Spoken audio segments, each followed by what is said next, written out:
Washington President Trump aggressively returned to the issue of sexual harassment on Tuesday, again dismissing his own accusers as fabricators and attacking a female Democratic senator as a lightweight who would do anything for campaign contributions.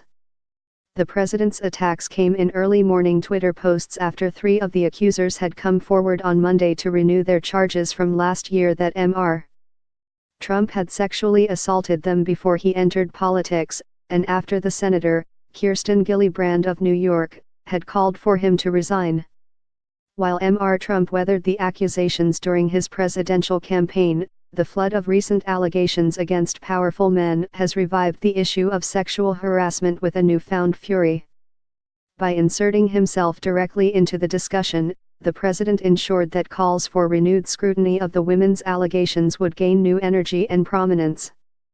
Ms. Gillibrand was quick to fire back, saying she would not be silenced by a president whose comments she described as a sexist smear. "It was a sexist smear attempting to silence my voice, and I will not be silenced on this issue," she said. "Neither will the women who stood up to the president yesterday," she added. Ms. Gillibrand first learned of the president's Twitter post while she was attending a bipartisan Bible study on Tuesday morning, one of her aides said. The aide also said that Ms. Gillibrand had met with Mr. Trump just once in his office, several years ago, and that his daughter Ivanka was at the meeting. Senator Mike Rounds, Republican of South Dakota, who said he was with Ms.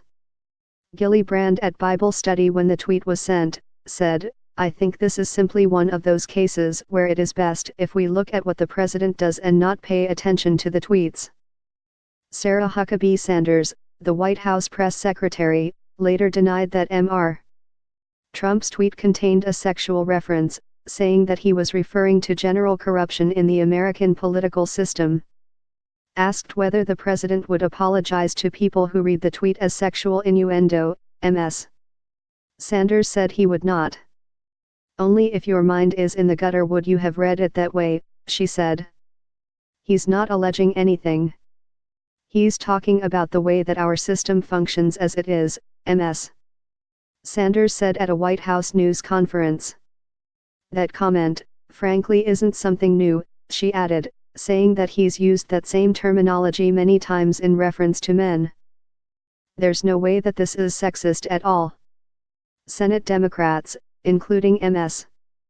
Gillibrand, forced the resignation last week of Senator Al Franken of Minnesota, clearing away any ambiguity over their push to hold the president accountable after the claims of his accusers.